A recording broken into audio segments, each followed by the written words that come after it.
El día de hoy voy a empezar un sermón que se trata de la historia de Santiago. ¿Han ustedes escuchado ese nombre de Santiago? Santiago es uno de los libros de la Biblia, es uno de los libros que se llama libros generales de la Biblia o epístolas generales. También se le llama epístolas universales porque está escrita para todos, aunque específicamente este libro originalmente no fue escrita para todos, sino para las 12 tribus de Israel. En un momento voy a decir cómo funciona esto. Hay diferentes nombres con el libro de Santiago, aunque solamente aparece una sola vez la palabra Santiago, aunque más bien no aparece. En el original griego no aparece en ningún lado la palabra Santiago. ¿Y de dónde sale ese Santiago entonces? Bueno, Santiago es una palabra que se deriva o viene del griego que significa Jacobos. Cuando si tú lees griego vas a encontrar la palabra algo así como Jacobo o Jacobos. En el hebreo, en la palabra original, donde se toma ese nombre de Jacobos, es la palabra de Jacobo. Hubo algunas variaciones, como cualquier nombre tiene regularmente variaciones. En este caso, cuando se traduce al latín, parece que era Jacobus, o Iago, o Iago, o también la palabra Tiago. De ahí empieza a cambiar un poquito esa palabra de Tiago, Diego. Todas esas personas que se llaman Diego, viene de esa palabra de Jacobo, de Jacob. Las personas que se llaman también Jaime, Jacob, viene un poquito de derivación y la palabra Jaime también aparece por ese rumbo. Y en el inglés, por ejemplo, hay una traducción de la Biblia muy famosa llamada King James. James es la palabra que surge también de esa palabra Jacobo, para ponerla como James, como Jaime. Entonces Jaime, Jacobo, Diego, Tiago, y cuando de repente aparece este nombre de Tiago o Diago, sobre todo en España, uno de los famosos Jacobos, que fue uno de los apóstoles de Jesús. Jesús tuvo 12 apóstoles, 2 de ellos se llamaban Jacobo. El primero era Jacobo, hermano de Andrés, me parece que es un hombre, hijo de Zebedeo. Ese hombre le llamaban Santiago el Mayor. Según España, él fue a predicar a España y luego regresó y lo mataron en España. Lo mataron en Israel y luego trajeron sus huesos a enterrarlos en España. De alguna manera parece que funcionó para ellos y eso de Tiago le empezaron a llamar Tiago, y se quedó Santiago junto y ahora tenemos el nombre de Santiago. Originalmente, como te digo, no aparece en la Biblia, no aparece con el nombre de Santiago, sino Jacobos en griego, pero al traducirlo al español, de repente quedó como Santiago. Había diferentes Santiagos, 2 Santiagos, apóstoles de Jesús. El tercer Santiago, del que voy a hablar hoy, es el hermano de Jesús. En el libro de Santiago, es interesante el libro de Santiago, porque si te fijas, cuando leemos diferentes libros de la Biblia, encontramos que hay diferentes mandamientos,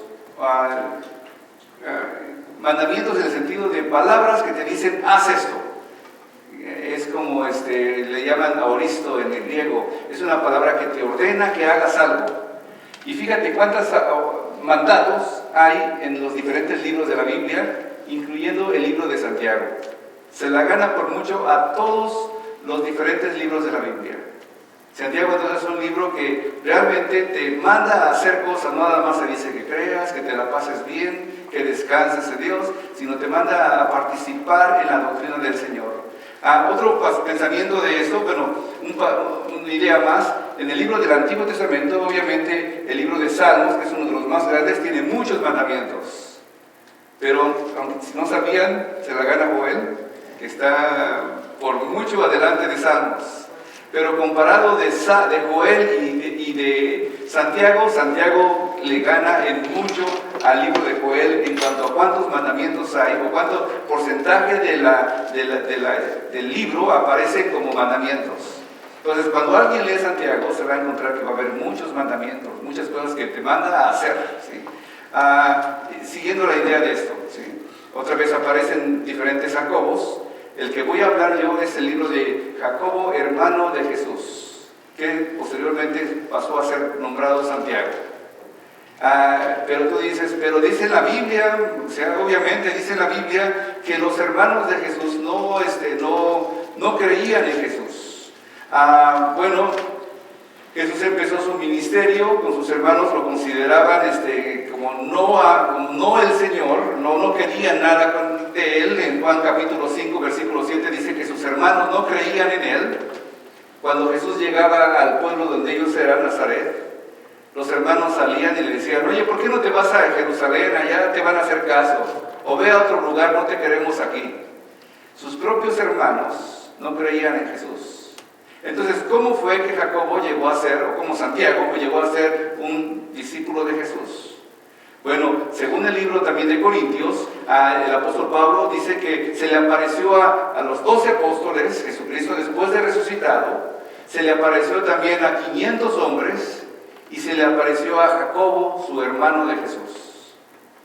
Y hay otro de los libros, me parece que era Papías, que habla acerca de que Jesús se aparece con Santiago, después de que no creían en él, después de que resucitó Jesús, se aparece a Santiago y le dice algo así como que, mira, yo soy, y veme así como Tomás, algo así similar, soy yo. Y después de eso le da la comunión a Santiago, parte del pan, le da un poco de vino y le da la comunión a Santiago, y Santiago desde ese momento quedó pegado a Jesucristo. ¿Sí? Oh, gracias. Y, qué bien, gracias. Bueno, sirvió de algo esta computadora.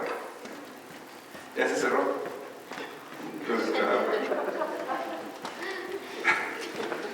¿Qué pasó? Ya lo vi. Gracias. Ok, hoy en Santiago. Sí. Entonces Santiago, Corintios dice, bueno, a poco después de la resurrección Jesús se entrevistó con él a solas, Pablo lo menciona, y Santiago entonces pasó a ser parte importante de la iglesia cristiana, muy importante, ¿sí?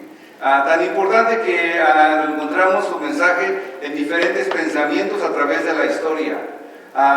Aunque algunos de ellos en contra de él, por ejemplo Martín Lutero, este personaje que está aquí, decía que era una epístola de paja eso de Santiago, porque él creía que la salvación es solamente por fe, no quería nada de obras, y se enfrentaba con Lutero, y Lutero pensaba que no era parte importante, lo quería quitar de la Biblia, pero obviamente no se puede quitar de la Biblia.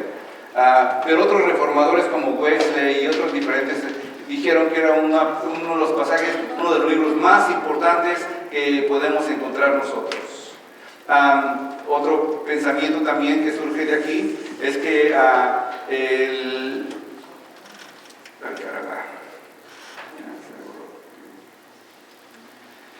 hermanos, empieza su mensaje, es muy parecido, el mensaje de Santiago es muy parecido al mensaje de Jesús.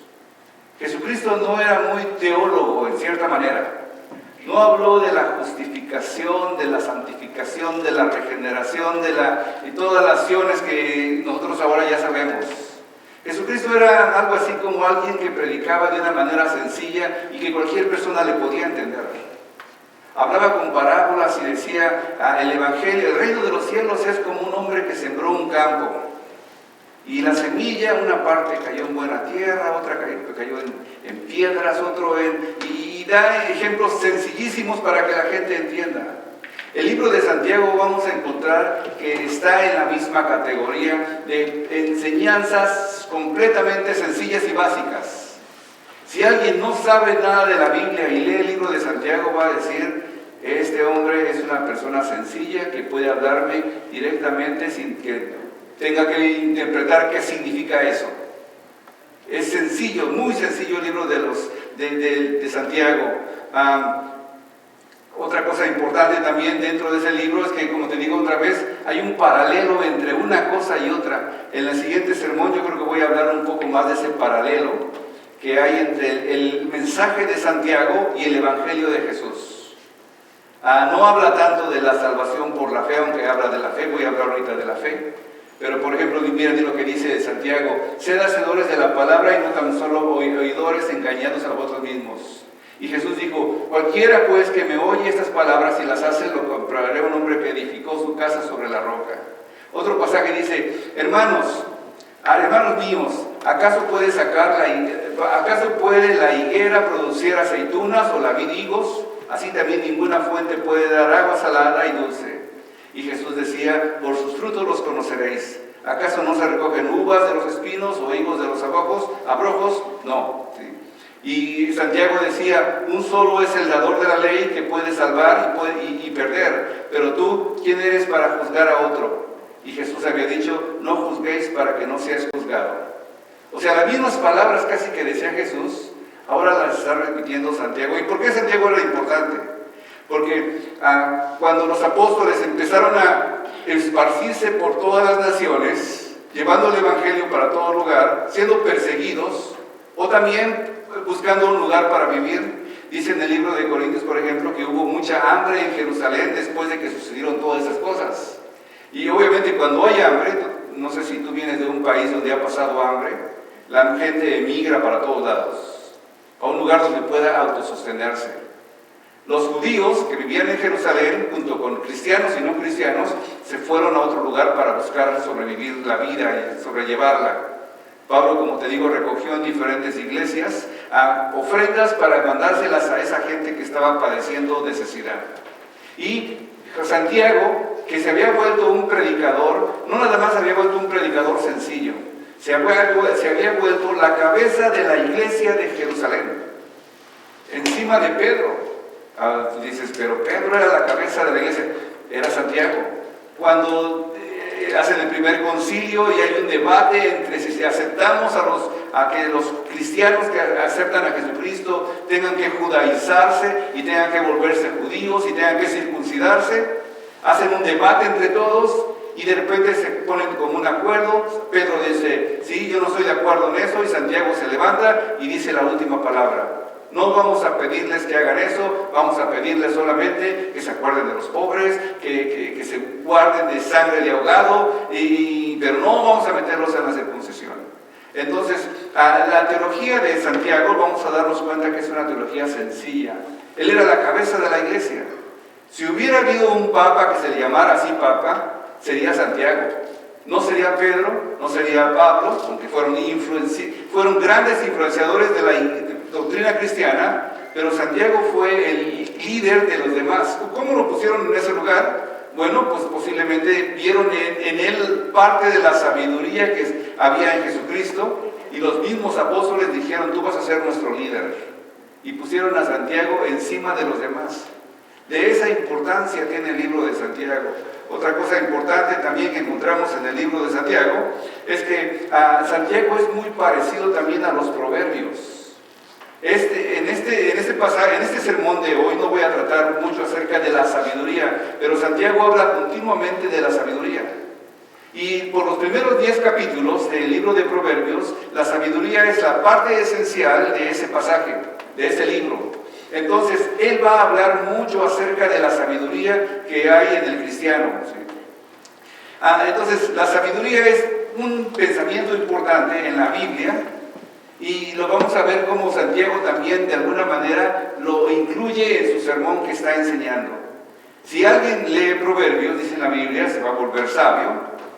Si alguien lee Santiago en el Nuevo Testamento, va a ser sabio con la doctrina cristiana. Porque la doctrina cristiana está reflejada también en este personaje que en el día de hoy estoy introduciendo. Una cosa más acerca de Santiago, antes de empezar a hablar un poco más. ¿Quiénes son los destinatarios de esta epístola que él escribe? Porque tiene un pensamiento inicial. Si tú tienes tu Biblia, te la puedes abrir y vas a darte cuenta que dice al principio del libro, Santiago, siervo de Dios. O sea, Santiago, otra vez la palabra Jacob, James, o Santiago, como quieras ponerle, se conoció en español por Santiago, Santiago, y ya tenemos ese nombre. Dice él, soy siervo de Dios y también del Señor Jesucristo. De alguna manera él dijo, no soy hermano de Jesús, no estaba presumiendo que era hermano de Jesús carnal, ¿sí? Aunque Jesús tuvo varios hermanos, 2 de ellos escribieron 2 cartas que tenemos en la Biblia. Uno de ellos fue Santiago, el otro fue Judas. No Judas Iscariote, No Judas Tadeo, otro de los discípulos de Jesús, pero Judas, hermano de Jesús. Si tú quieres un poquito más de información, vas al libro de Judas, nada más tiene un solo capítulo, lo lees rapidito, y este también está escrito por uno de los hermanos de Jesús. Pero Santiago era el mayor de los menores, porque él era el mayor, Jesús era el mayor, hijo de María. Después tuvo más hermanos, y dice en la Biblia que hasta hermanas tuvo Jesucristo. No sabemos nada de ellas, no sabemos sus nombres. Posiblemente alguna se llamaba María, porque su mamá se llamaba María, pero no sabemos nada más. Pero Santiago sí sabemos de él, su hermano, y dice que Santiago se nombra a sí mismo siervo, que es la palabra esclavo, esclavo de Dios. Yo soy esclavo de Dios, decía, y soy esclavo del Señor Jesucristo. No digo que es mi hermano y tengo palancas y que me dejó el hueso, digo que soy esclavo de Jesucristo y que voy a seguir haciendo su voluntad. Y dice, a las 12 tribus que están en dispersión, salud. ¿Sí? Recuerden, Santiago empezó predicando. Este posiblemente, es otra cosa interesante de este libro, sea el primer libro escrito en todo el Nuevo Testamento. Ayer me hicieron una pregunta a un jovencito del grupo de oración, que venimos a la iglesia a orar. Me dijo, ¿cuándo pasó el libro de Job? Y le dije, pues posiblemente Job haya sido el primer libro escrito de todo el Antiguo Testamento. En 1800 a.C. Pero tú dices, pero Génesis está antes que Job y Génesis pasó antes que Job. Bueno, Moisés escribió Job y Moisés fue posiblemente unos 500 años después de Job. Entonces, si alguien quiere saber cuáles fueron de los primeros libros que se escribieron, Job fue el primero posiblemente de toda la Biblia. Y después, en el Nuevo Testamento, posiblemente Santiago, junto con Tesalonicenses, pudieron haber sido los primeros libros que están escritos de todo el Nuevo Testamento. Entonces, encontramos también esto, ¿sí? Santiago indica claramente que tanto él como sus lectores son judíos. O sea, él escribe y le dice a las 12 tribus que están en la dispersión. Yo no soy de las 12 tribus. Yo no soy ni de Simeón, ni de Judá, ni de Rubén, ni de ninguna otra 12. Pero de alguna manera, ¿por qué digo que este versículo también es para mí y este capítulo es para mí? Porque dice en la Biblia, Corintios, que nosotros somos como injertados dentro de la vid. Éramos vid silvestres, vid que no daban fruto, buen fruto, pero de repente el agricultor, Dios, nos cortó de donde estábamos y nos metió dentro de la vid original. Entonces, de alguna manera, yo soy también ser parte de ese pueblo de Dios. No soy el pueblo de Israel, soy el pueblo de Dios. Amén. ¿Y tú también? ¿Cuánto dicen amén? Amén. ¿También se considera pueblo de Dios? Amén, ¿verdad? Somos pueblo de Dios. Otra cosa también, él se refiere a Abraham como nuestro padre, y también otra palabra que después voy a hablar un poquito más, acerca de la palabra congregación. Originalmente no había iglesias. Obviamente, no había iglesias, no habían existido las iglesias nunca. Y una de las palabras que utiliza Santiago cuando escribe su libro, lo vamos a ver en unos capítulos después, en unos sermones después, es la palabra sinagoga. Y la palabra sinagoga es la palabra hebrea para decir congregación. O sea, estaba la sinagoga, estaba la gente congregándose y a eso le llamaron sinagoga. Se congregaban y era una sinagoga. Y esa palabra después, mucho tiempo después, algunos años después, no mucho tiempo, sino algunos años después, esa palabra cambió de sinagoga a iglesia.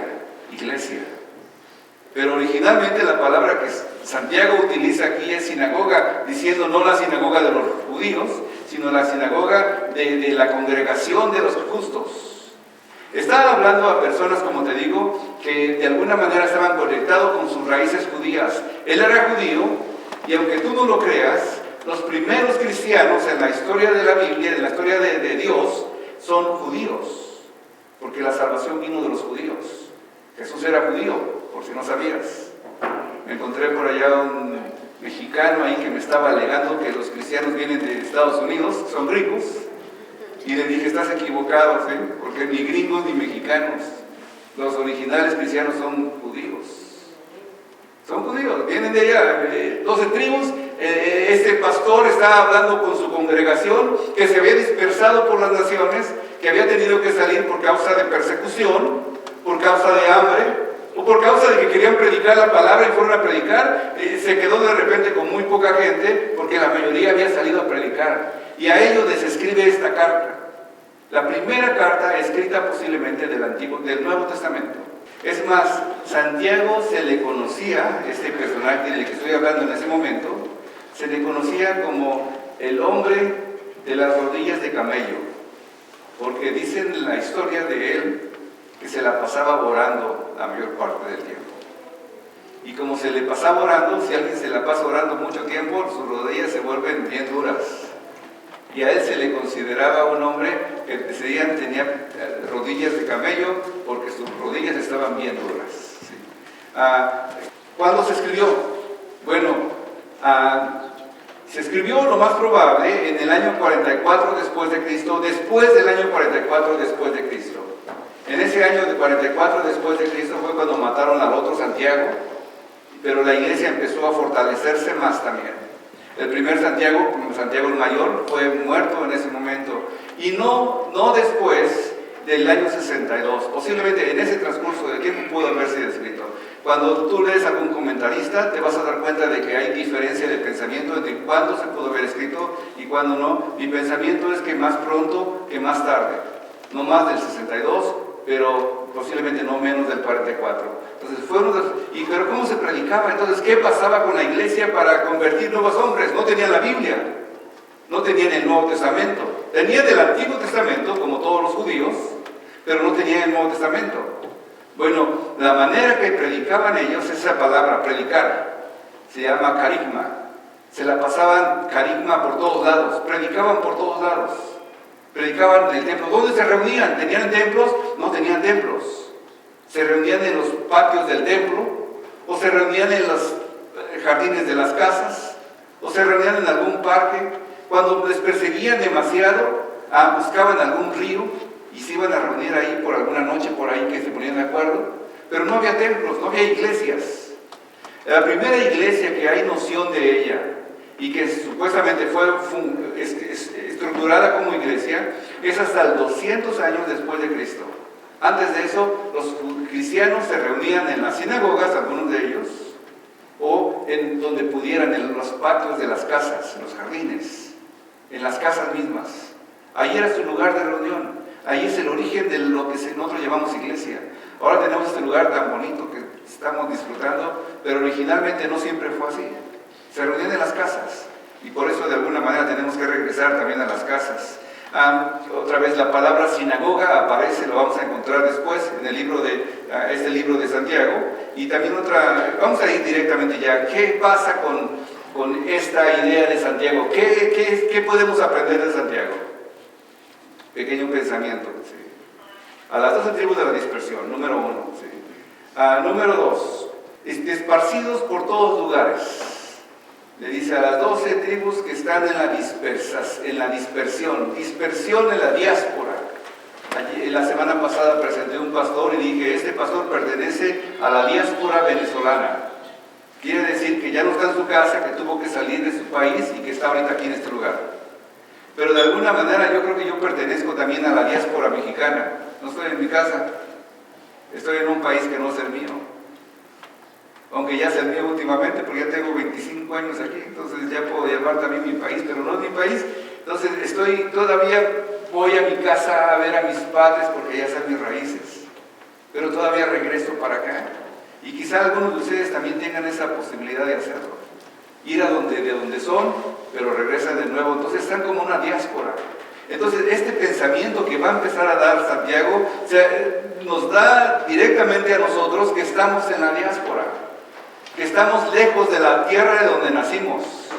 Entonces esta carta va para nosotros también. Somos gente que estamos fuera de nuestro propio país.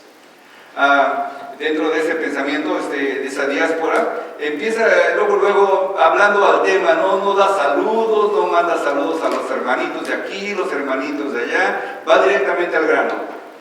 Hermanos míos, le dice, 15 veces en el libro de Santiago aparece la palabra hermanos míos. Los usa para cambiar de tema como un punto y aparte. ¿Sí? Y dice esas palabras que nos dan directamente en el mero medio de la cabeza, en la mera frente, o en la nuca, en donde más te duela. Tened por sumo gozo cuando os halléis en diversas pruebas. ¿Cuántos de aquí están pasando por pruebas? Híjoles, y te dice el Señor, tened por sumo gozo cuando estéis pasando por pruebas. Los judíos a los que les escribía estaban pasando por pruebas. Estaban en una tierra que no era su tierra, a ellos les escribió. Estaban en un lugar que no era su lugar, no era su casa, ellos no eran de ese país, ellos no hablaban esa lengua, ellos no comían esa comida, pero ya estaban ahí. Y cuando estaban ahí estaban siendo atacados por religiosos que querían verlos destruidos, por los mismos judíos que también vivían por allá, querían acabarlos también, por la misma gente idólatra que tenía tantos ídolos y que quería también acabar con todos aquellos que no tenían dioses. No sé si tú sabías, pero los cristianos les llamaban ateos en aquel tiempo. ¿Por qué razón les llamaban ateos? Porque no tenían ninguna imagen de ningún dios. Los cristianos no tenemos imágenes. Entonces pasaba un terremoto y la gente se levantaba, vamos a quemar a esos ateos porque ellos son los culpables de que nosotros nos esté yendo así. Por cualquier cosa andaban matando cristianos, porque no tenían dioses, decían ellos. Nosotros digo que no, ¿verdad? Pero cuando esté con sumo gozo, el sumo gozo es diferente a la alegría. Sumo gozo, yo lo defino como fe. Esa es mi definición de sumo gozo. Tener fe cuando estéis pasando por diversas pruebas. La alegría es placer, es momentánea, es estar contento en un momento. Yo le voy a Cruz Azul y el año pasado ganó un campeonato, yo, pero por 25 años que perdieron, Cruz Azul. Entonces, si gana, me siento contento, y si pierdo, estoy bien arruinado. Esa es la alegría del placer. Si te va bien, estás bien contento. Las cosas que están pasando a tu alrededor te hacen estar alegre o te hacen estar tristes. Si está muy frío, te pones triste. Si está más o menos calentito, te pones alegre. Entonces, como cambia el clima, cambia tu alegría o no cambia tu alegría. Pero el sumo gozo es diferente. El gozo del Señor es mi fortaleza, dice la palabra de Dios. Y esa palabra del gozo del Señor es mi fortaleza viene cuando los judíos, en el libro de Nehemías, me parece que es, ellos leen la palabra de Dios por primera vez después de muchos años, posiblemente de varias generaciones que no lo habían leído. Encuentran el libro, lo desempolvan y empiezan a leerlo enfrente de toda la congregación, de todo el pueblo reunido, imagínate. Y todos empiezan a escuchar la palabra de Dios por primera vez después de que tanto tiempo había estado cerrada para ellos. Y empiezan a escuchar las bendiciones que tienen por aquellos que siguen a Dios y las maldiciones que vienen por aquellos que se alejan de Dios. Y se pueden a llorar. Lloran y lloran ahí. Todo el pueblo de Israel, en una emoción colectiva, empiezan a llorar como uno solo. Y se levanta Nehemías y les dice, no lloren más, porque el gozo del Señor, la fe en Dios, es nuestra fortaleza y Él nos va a levantar de nuevo. Anímense, gócense, porque Dios está con nosotros.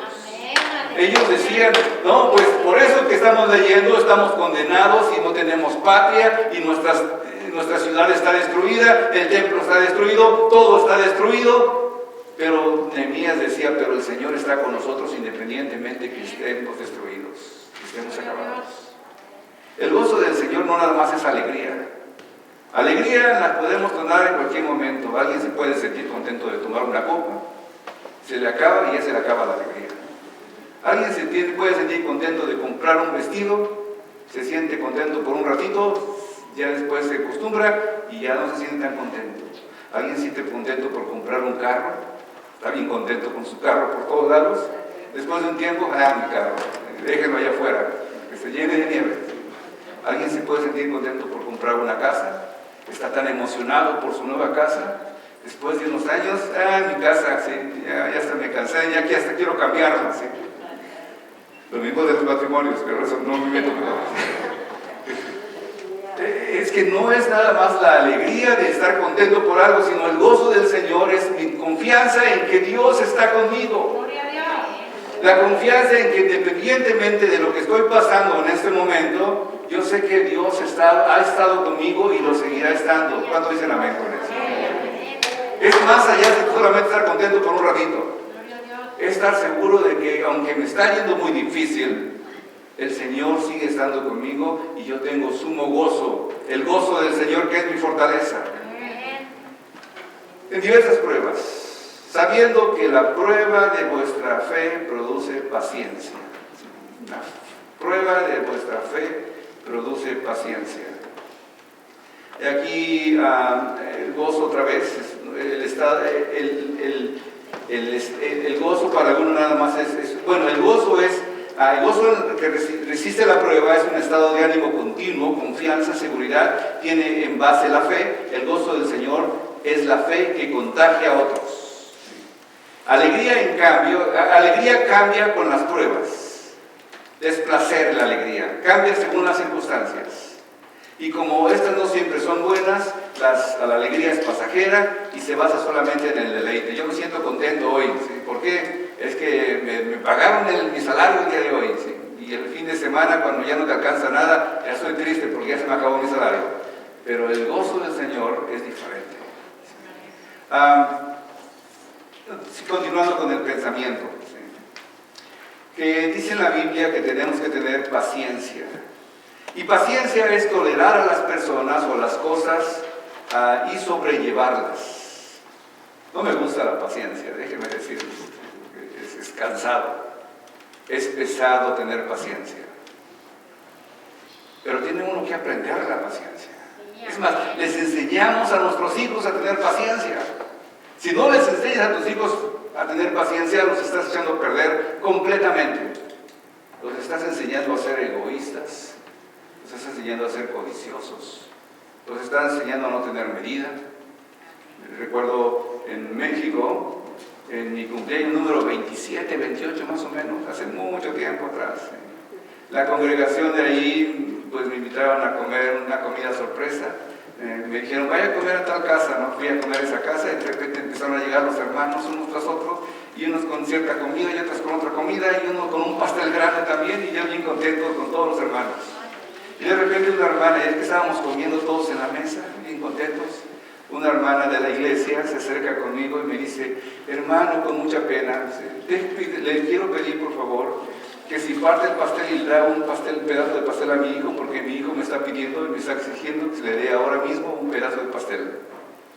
Y yo le dije, pues espérese como todos los demás, hermana, y discúlpeme que le diga eso, pero su hijo tiene que aprender paciencia.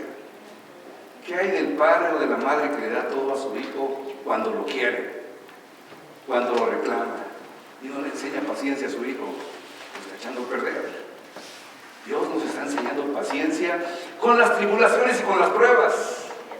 Yo quiero que todo eso que está pasando ahorita se acabe de un momento y que ya no tenga que acordarme de eso, y que ya no tenga que enfrentarme a eso, y que ya no tenga que batallar con eso ahora que termine.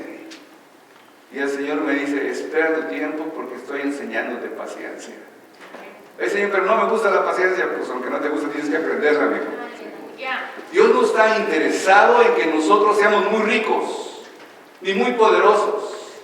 Dios está interesado en que nosotros seamos a su imagen y semejanza, que maduremos espiritualmente, porque un día gobernaremos en las naciones. Eso es lo que dice la Biblia. Un día tú vas a estar gobernando a otros, con paciencia o sin paciencia. Estamos aprendiendo ahora, estamos en la escuela de Dios. Y la escuela de Dios, te digo, es hacernos maduros en todo lo que somos nosotros. ¿Sí? No nos gustan esas palabras, ¿verdad? Porque nos gustan cosas más suavecitas. Pastor, pero dígame algo bonito, por favor. Paciencia es algo de Dios. ¿Sí? Santiago 1:4. Y la paciencia ha de tener su resultado, perfecto resultado, para que seáis perfectos y completos y que no les falte nada. Las tribulaciones vienen para eso, para que seamos perfectos y completos y que no nos falte nada. Una palabra esa de perfectos no quiero decir que somos alguien que no cometemos pecado y que somos muy santos. quiero decir que la palabra completos tiene un sentido de íntegros. Que seamos íntegros. Que no demos una cara por un lado y otra cara por otro lado. Que estemos nosotros diciendo ante todo el que me vea, yo soy como me estás viendo ahora. No me voy a tu casa, me voy a mi casa y empiezo a hablar mal de ti. Si te digo que eres mi amigo, eres mi amigo. Si te digo que no eres mi amigo, pues no eres mi amigo. Pero te estoy hablando directamente y soy quien soy. Y veme cómo soy. Directo. El día de ayer también estaba hablando acerca del idioma del cielo. ¿Saben cuál es el idioma que se habla en el cielo? El idioma que se habla en el cielo es la verdad. No es inglés ni español, por mucho que me guste el español, ¿sí? No es el francés, no es el chino, es la verdad. Todo el que habla verdad está hablando el idioma del cielo. Todo lo que habla mentira y engaño y medias mentiras está hablando el idioma del infierno o el idioma del mundo. Pero el idioma del cielo es la verdad. Y aquí quiere que nosotros seamos íntegros, completos y que no nos falte nada. Aunque estemos en problemas, aunque estemos en dificultades, aunque no hayan llegado esos papeles que estamos buscando, aunque no hayan respondido a esa llamada que tengo tiempo que estoy esperando que me llamen, aunque no esté pasando lo que yo espero que esté pasando, pero estamos contentos, estamos conformes porque estamos teniendo paciencia en Dios. Esto ya lo he contado antes, pero una mujer le dijo al pastor eso: pastor, ore por mí por paciencia, por favor, que no tengo paciencia. Y dice: ok, pase al altar, hermana. Y la hermana pasa al altar y el pastor le empieza a decir: Señor, que esta mujer tenga enfermedades y problemas y que sus hijos empiecen a desviarse y que su esposo también empiece a tener problemas con ella. El pastor, yo dije: paciencia. Eso no es paciencia. Sí, ¿cómo va a practicar la paciencia si no es por medio de eso? La paciencia es difícil. Yo no pido paciencia por si acaso. No es tan fácil tener paciencia y gozarse en las dificultades que nos tenemos diariamente. Para terminar, estoy terminando mi tiempo. La fe, entonces. La fe no conoce derrota, crece y se fortalece en la dificultad. Es un pensamiento. La fe sobrenatural. Cuando hablo de sumo gozo y hablo de que el sumo gozo es la fe, es una fe sobrenatural. No se entiende, no, yo voy a la esquina y compro un poco de fe, o vengo al templo y doy un diezmo de $100 para que me dé $100 de fe. No se adquiere de esa manera. Es algo que viene de arriba. Es algo que necesitamos diariamente adquirir de Dios para poder sobrellevar esas pruebas que están enfrente de nosotros.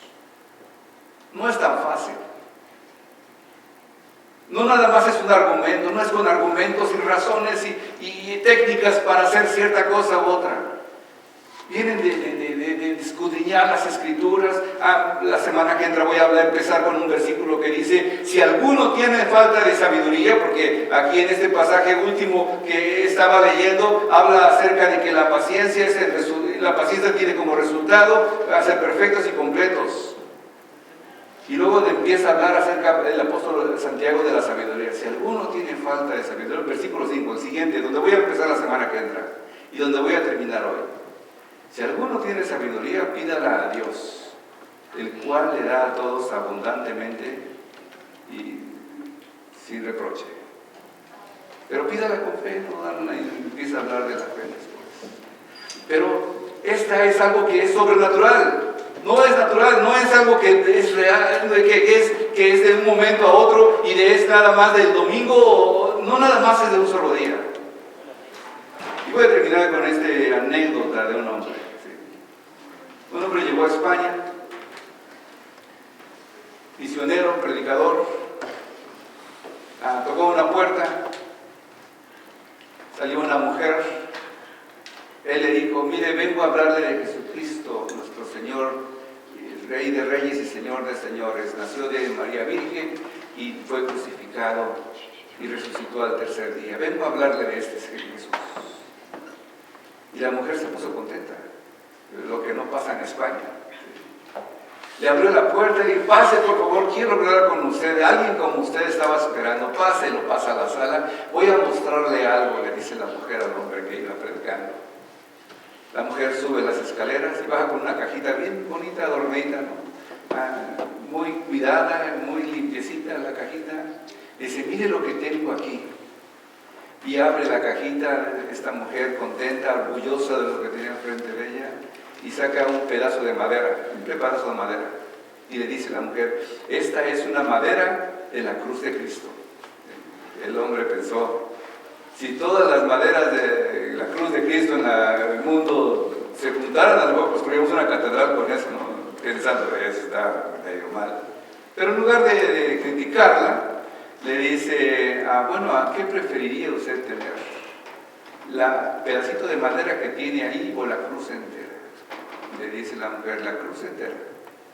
¿Y qué prefería, los clavos o la cruz? Bueno, los clavos, a lo mejor tocaron el cuerpo, pues los clavos. ¿Y qué preferiría tener más, los clavos o Cristo Jesús que murió en la cruz? Pues Cristo Jesús. Y le digo al predicador, a ese Jesús yo le vengo a predicar. Es un buen argumento. Pero ¿dónde está lo espiritual? ¿Dónde está el poder de Dios en esto? No, la fe no nada más son argumentos. La fe es algo que viene de arriba, del Padre de las luces, del dueño del cielo y de la tierra y del mar y todo lo que nos rodea. Él es el que puede darte a ti abundantemente y sin medida y sin reproche si tú lo pides con fe que necesitas su presencia. ¿Cómo sales de las pruebas? No nada más con ese sermón que te acabo de dar, esto es espiritual, y si tú confías en Dios y le pides al Señor que te dé la fe suficiente para enfrentar eso que te está quejando, el Señor va a estar contigo. ¿Cuántos dicen amén? El Señor está contigo, hermano. Independientemente de que estemos a punto de la muerte, el Señor está con nosotros en ese momento. Y no temeré a lo que me pueda hacer la muerte o el hombre, porque el Señor está conmigo. ¿Cómo pudieron los hombres apóstoles de Jesús llegar hasta el punto de la muerte y dar su vida por Dios si tenían miedo, si no tenían fe? La mayoría de ellos llegó al punto de la muerte y dio su vida sabiendo que ese nada más era un paso para estar con su Señor. Hasta le hacían un favor, decían algunos de ellos. Corrían hacia buscar predicar la palabra y estar listos para el martirio. Hermano, la fe, esto que te estoy hablando, este sumo gozo y esta fe, no nada más es una clase de la Biblia de un predicador mexicano que vino aquí a Minnesota. Es algo espiritual. Y no es con espada, ni es con fuerza, sino es con el Espíritu de Dios que tú vas a poder vencer. Vamos a orar.